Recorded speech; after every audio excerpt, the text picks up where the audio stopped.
جستجو تھی کہ پاکستان کے باہر کیا ہے، پاکستان کے اندر کیا ہے.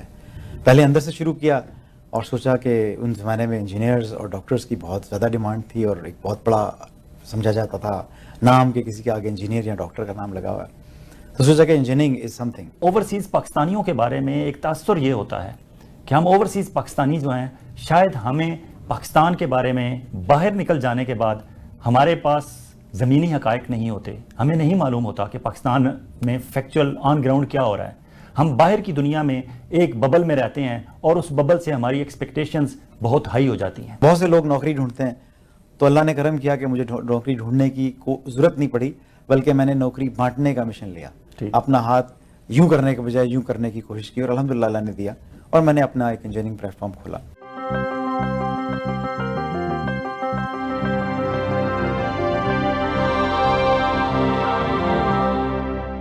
اوورسیز پاکستانیوں کے بارے میں جو کیونکہ ہمارا اوورسیز پاکستانیوں کا انٹرنیشنل ایکسپوجر زیادہ ہوتا ہے as compared to the people who are sitting in Pakistan. اور جب ہم بات کرتے ہیں تو وہ اکثر انہیں لگتا ہے کہ شاید ہم کوئی ہوا میں بات کر رہے ہیں. ایسا نہیں ہوتا.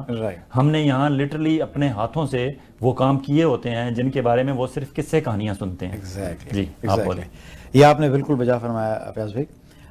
میں اس کو ایک بڑا خوبصورت شعر اکثر میں اپنے دوستوں کی محفل میں کہتا ہوں کہ جتنا مرضی آپ گھوم لیں، جہاں مرضی چلیں جائیں، دنیا ساری ہم نے کھنگالی. میرا خیال 9 سے 10 ملک میں پھرا ہوں اور میں نے ایکسپوجر کیا، کمپیریزن کیا، سوچا کہ یہ شاید پاکستان سے اچھا ہے، یہ پاکستان سے اچھا نہیں ہے، کینیڈا سعودیہ سے اچھا ہے، سعودیہ کا کمپیریزن کرنے کے بعد ایک مختصر سی بات میں آپ کو میرا سارا میسیج مل جائے گا اور اس کے بعد پھر ہم بات کریں گے آگے.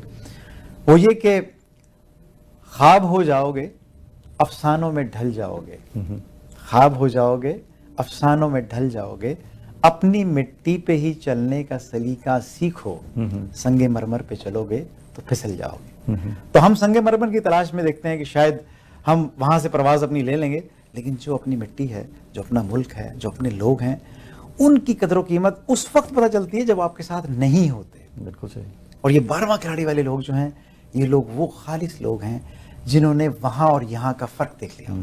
تو آپ کی ماشاءاللہ یہ کوشش 12واں کھلاڑی سے لوگوں کو یہ شعور دینا کہ اگر کوئی سمجھ رہا ہے کہ یار آپ دیکھیں ڈالر بنا رہے ہیں، آپ کینیڈا میں بیٹھے ہیں، آپ ریال بنا رہے ہیں، تو اس کی کاسٹ ہم جو پے کرتے ہیں آپ سوچ بھی نہیں سکتے. تو اگر ہم اپنی مٹی پہ چلنے کا سلیقہ سیکھ لیں اور یہ فخر کریں کہ ہماری ویلیوز جو ہیں وہ کوئی معمولی ویلیوز نہیں ہیں اور اتنا ٹیلنٹ، اتنا کچھ ہے ہمارے ملک میں، یو کی ناٹ امیجن.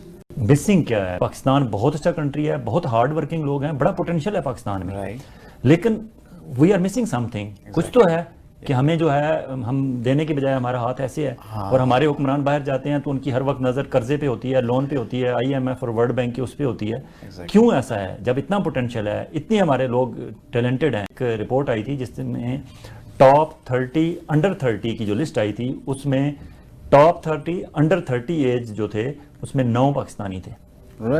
پوری دنیا کے 21 اور 9 پاکستان سے تھے. تو ہمارے یوتھ میں ہمارے بہت ٹیلنٹ ہے. مسنگ پارٹ بتائیں. مسنگ پارٹ اس میں جو میں نے آبزرو کیا ہے اپنی گزشتہ 50 سالہ زندگی میں، اس میں ہم لوگ جو سب سے آسان کام ہے نا، اس کو ایسے لیتے ہیں جیسے آپ کا فریضہ ہے. اور وہ کیا ہے؟ تنقید. کہ جو ہمارے پاس نہیں ہے اس محرومی پہ بڑے بڑے دعوے اور بڑے بڑے اس پہ کامنٹس اور اس کے اوپر بڑے بڑے احتجاج. اور جو چیز ہمارے پاس ہے اس کی قدر نہیں. اور جب اصلاح کی بات ہوتی ہے تو پہلے انگلی اٹھتی ہے ہماری دوسرے کی طرف. ہم اپنے اندر اتر کے اپنی اصلاح کا کام کرنے کو غیر ضروری سمجھتے ہیں. میں سمجھتا ہوں کہ دنیا کا کوئی معاشرہ اس وقت تک نہیں بن سکتا جب تک کہ وہاں پر افراد اپنے بارے میں خود اپنی اصلاح کے بارے میں نہ سوچیں. جیسے اقبال نے بہت اچھی بات کہی ہے کہ ہر فرد ہے ملت کے مقدر کا ستارہ، اور موج ہے دریا میں اور بیرون دریا کچھ نہیں. یعنی سمری یہ ہے کہ ہم لوگ اپنی انفرادیت کو چھوڑ کے اپنی اکائی کو ٹھیک کرنے کے بجائے، اپنا یونٹ سیٹ کرنے کے بجائے، ہم ایک بڑی خوابوں کی دنیا میں نکل پڑتے ہیں اور اپنی اصلاح کا بیڑا اٹھانے کی کوشش نہیں کرتے. اگر ایک فرد اپنا محاسبہ خود کرے، اپنے اندر جھانک کے دیکھے کہ میں کیا کر سکتا ہوں، میرے اندر کیا چیزیں ہیں جو میں دے سکتا ہوں، اگر وہ دینے کا کانسیپٹ لے لے اور لینے کا کانسیپٹ چھوڑ دے تو چیزیں خود بخود ترتیب میں آ جائیں گی. ہم ہوش سنبھالتے ہی اس مشن میں لگ جاتے ہیں کہ ہم نے لینا کیسے ہے، گورنمنٹ سے کیا لینا ہے، ملکوں سے کیا لینا ہے، دوستوں سے کیا لینا ہے، فلانے سے کیا لینا ہے. اگر ہر بندہ دیکھے کہ اللہ نے اس کو اتنی صلاحیتیں دی ہے اور کچھ نہیں، آپ کچھ نہیں دے سکتے, آپ کا لاش ہیں, آپ مفلس ہیں, یار آپ مسکراہٹ تو دے سکتے ہیں. اسمائل تو دے سکتے اگر آپ ایک مسکراہٹ دے دیں کسی کو تو آپ دیکھیں آپ کے گھر کا ماحول کیسے ٹھیک ہوگا. آپ کے جونیئرز, آپ کے سینئرز, آپ کے بزرگ آپ کو محبت سے دیکھیں گے, آپ کو فیل ہوگا کہ یار یہ وہ دولت ہے جو پیسوں سے نہیں ملتی. تو ہمارا جو مین پرابلم ہے کہ ہمارے پاس جو کچھ ہے اس پہ قناعت نہیں, فخر نہیں, اور اس پہ بھروسہ نہیں, اور جو نہیں ہے اس کی بھی دوڑ لگی ہوئی ہے, اور ہم اس چکر میں کہ آگے دوڑ پیچھے چھوڑ والا چکر ہے.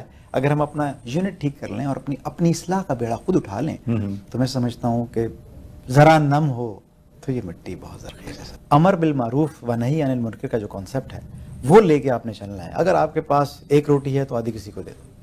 اگر آپ کسی اچھی کوالٹی کو رکھتے ہو, کسی مینجمنٹ کی, کسی ٹیکنالوجی کی, کسی علم کی, کسی ایک سیڑھی پہ کھڑے ہو تو سوچو کہ یار کسی کا ہاتھ پکڑ کے میں اوپر کیسے لا سکتا. انجینئرنگ یونیورسٹی کے لوگوں کو یہ کہا جاتا ہے کہ جی انجینئر تو بنتے جا رہے ہیں, نوکری نہیں ملتی, اور نوکری لینے جاؤ تو انڈسٹری کا بندہ کہتا ہے کہ یار آپ لوگ پڑھ کے کیا آتے ہو, پرانا دکیا نوسی سلیبس آپ کے پاس, دنیا کی پریکٹیکل چیزیں آپ کو پتہ ہی نہیں.